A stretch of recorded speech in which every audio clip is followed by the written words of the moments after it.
자, 이번 시간에는 뭘 배울 거냐면 이제 포문에 대해서 한번 배워보도록 하겠습니다. 여러분들한테 이제 반복문 개념 설명드리면서 이 반복문에는 두 가지가 있다. while이라는 게 있고 이제 for가 있다. 이 두 가지가 있다라고 말씀드렸는데 일단 그러면 포문이라는 걸 우리가 어떻게 사용하냐? 여기다가 여러분들이 while문 같은 경우는 i는 0, 그 다음에 while 한 다음에 내가 이제 뭐 9까지 출력하겠다. 프린트 i 플러스 1. 자, 이렇게 하면 0부터 9까지 출력하는 반복문을 여러분들이 만든 건데, 그러면 이제 요거를 포문으로 바꾸면 어떻게 하냐. 참고로 파이썬에서 포문은 조금 독특하다라고 보시면 되는데, 다른 프로그래밍 언어랑 조금 다른 방식이라고 보시면 되거든요. 결국에는 코드를 반복하는 면에서는 비슷해요. 근데 이제 문법 자체가 조금 특이합니다. 자, 여기다가 반복문, 지금 이거는 while문에 대해 설명드린 거죠. while문. 자, 그러면 이제 포문 같은 경우는 어떻게 사용하냐. 자, 여기다가 프린트라고 쓰고요. 포문이라 해볼게요. 자, 포문 같은 경우는 일단 여기다가 for i in 그 다음에 range 그 다음에 10. 자, 이런 식으로 이제 포문이 생겼다라고 보시면 돼요. 근데 여러분들이 이제 포문이 뭐 이렇게 생겼다 해가지고 이게 1부터 10까지 출력하는 게 아니에요. 이게 무슨 말이냐면 일단 요걸 실행해보면 몇부터 몇까지 나오냐면 0부터 9까지 나옵니다. 보이시나요? 0부터 9. 이게 왜 그러냐면 원래 우리가 while문 같은 경우는 시작값을 명시하고 끝값 그 다음에 보폭해가지고 내가 지금 0부터 9까지 1씩 증가하는 반복문을 만든 거잖아요. 근데 지금 포문 같은 경우는 뭐 시작값이라든지 그 다음에 뭐 어떤 보폭이라든지 딱히 여기 뭔가 명시되어 있는 게 없단 말이에요. 그러면 도대체 이 10이라는 게 뭐냐? 여기 이제 이걸 잘 이해를 하셔야 됩니다. 포문은 시작값을 명시하지 않으면 뭐냐면 0부터 출력한다라고 보시면 0부터 시작한다. 그 다음에 포문은 보폭을 스텝이라 할까요? 스텝을 생략하면 1씩 증가한다라고 보시면 돼요. 증가한다. 그 다음에 여기 보면 10을 썼다 해가지고 10까지 출력하는 게 아니라 몇 가지 나왔다? 9까지 나왔죠. 그죠? 그래서 포문이라는 거는 포문은 끝 값의 이전 값까지 출력한다는 거예요. 그래서 요걸 잘 이해를 하셔야 됩니다. 그래서 포문에 가지고 있는 특징인데 여러분들이 이런 식으로 쓰게 되면 1부터 뭐 10까지가 아니라 0부터 9까지 출력된다라고 보시면 되고 그러면 내가 만약에 1부터 10까지 출력을 하고 싶다라고 하면 포문을 어떻게 바꿔야 되는 거예요? 여기다가 1, 10, 그 다음에 11, 1. 근데 아까 말씀드렸던 것처럼 뭐예요? 뒤에 있는 보폭이 1이면 1 생략 가능하다 불가능하다? 가능하다 했으니까 여러분들이 이런 식으로 코드를 작성하는 게 가능하다라는 거예요. 그죠? 자, 그래서 포문은 여러분들이 이제 어떻게 사용하냐에 따라서 조금씩 달라지는데 지금 첫 번째로 설명드렸던 이제 이런 식으로 코드를 작성하는 것도 가능하고 그 다음에 이렇게 이제 두 번째로 작성하는 것도 가능하다. 그럼 내가 만약에 이 포문에서 2씩 증가시키고 싶은 코드를 만들고 싶다면 여기를 뭘로 바꾸면 돼요? 1로 바꾸면 돼요. 그러면 어떻게 되겠어요? 1, 3, 5, 7, 9 해가지고 나오겠죠. 3을 하면 30, 그리고 1, 4, 70 이런 식으로.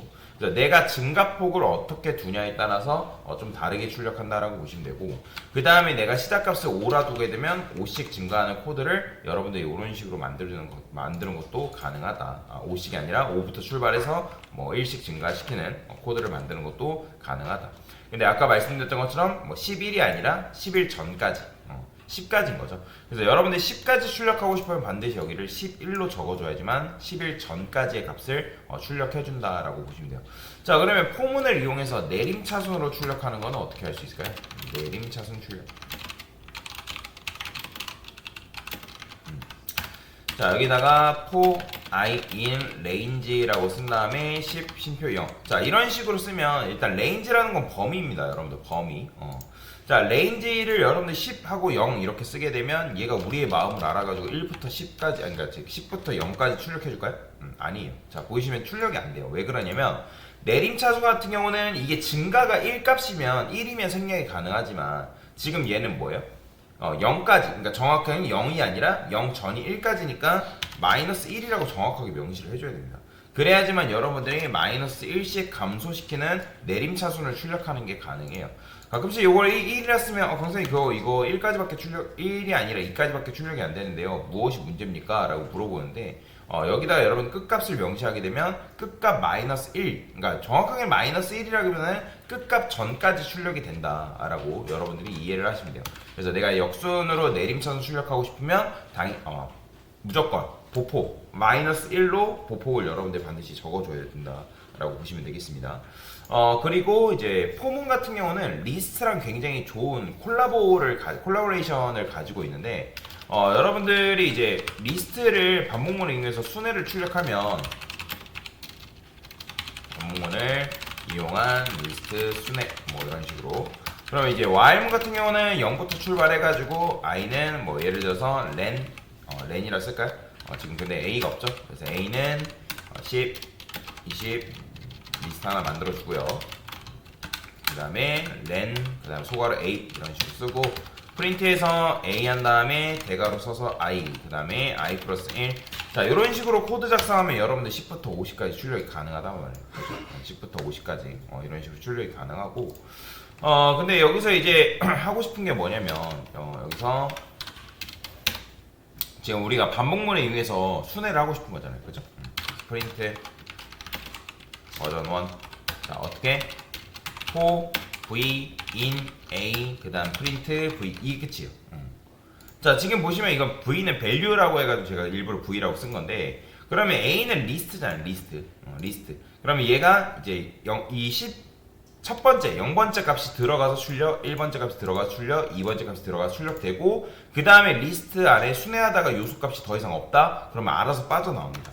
그러니까 우리가 while문 같은 경우는 반복문이 거짓이면 그때 거짓일 때 빠져나온다 했지만 얘는 요소값 출력하다가 다 출력했네? 없네? 그러면 더 이상 출력하지 않는다 라고 보시면 돼요. 그러니까 이런 식으로 출력하는 방법도 있고요. 또는 어떻게도 가능하냐면 이제 여기다가 여러분들 범위 있죠? 범위. 여기다가 range라고 이렇게 쓰시고요. in range. 그 다음에 여기다가 len a라 쓸 거예요. len a. 자, 그러면 이건 뭐죠? 이거는 그냥 단순히 이제 리스트의 길이잖아요. 그러면 현재 리스트의 길이가 5란 말이에요. 5. 하나, 둘, 셋, 넷. 근데 5라 해가지고 5까지 출력되나요? 아니죠. 5 전까지. 그러니까 이렇게 하면 0부터 4예요. 0부터 4. 보이죠? 0부터 4. 그러면 이제 어차피 시작값 명시하지 않으면 0부터 출발하는 거고 우리도 어차피 리스트 같은 경우 0부터 출발해야 되는 거잖아요. 그죠? 그럼 여기다가 어떻게 쓴다? a, i번째 이렇게 쓰는 것도 가능하다. 보이죠? 10부터 50까지. 자, 그러면 이제 요거를 여러분들이 역순으로 내림차순으로 출력을 한다고 하면 어떻게 할 수 있을까요? 내림차순. 자, 여기다가 일단 보여드릴게요. 마이너스 1, 그 다음에 마이너스 1, 마이너스 1. 자, 이런 식으로 코드를 작성하게 되는데 그럼 왜 이게 도대체 이런 식으로 작성을 하는 건가요? 자, 일단 요걸 전체적으로 마지막 인덱스가 뭐예요? 4죠. 그러면 4라고 쓴단 말이에요. 그러면 이건 뭐예요? 왜 마이너스 1인 거예요? 마이너스 1이 끝값이잖아요. 중간이. 그러면 끝값을 마이너스 1로 써줘야지만 끝값 전까지만 출력이 되니까 0번째까지 출력이 가능하단 말이에요.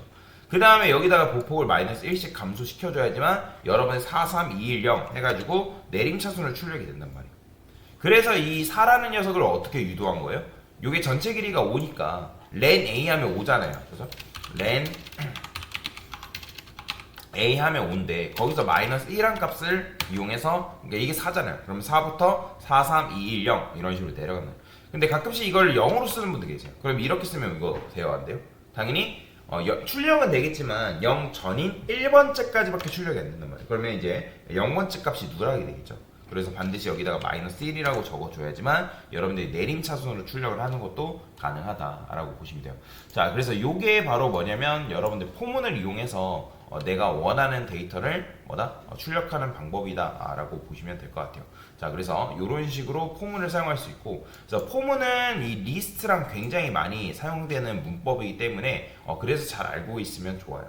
나중에 여러분들이 이제 컬렉션 객체 이거 말고도 다른 거 배울 건데 이 포문은 컬렉션 객체랑 굉장히 잘 어울리는 조합을 가지고 있다라고 보시면 됩니다. 그리고 여러분들이 굳이 while문을 이용해가지고 이런 식으로 하나, 둘, 셋, 네 줄 쓸 바에는 몇 줄 쓰는 게 나아요. 딱 두 줄로서 똑같은 기능을 구현하는 게 훨씬 더 낫다라는 거죠.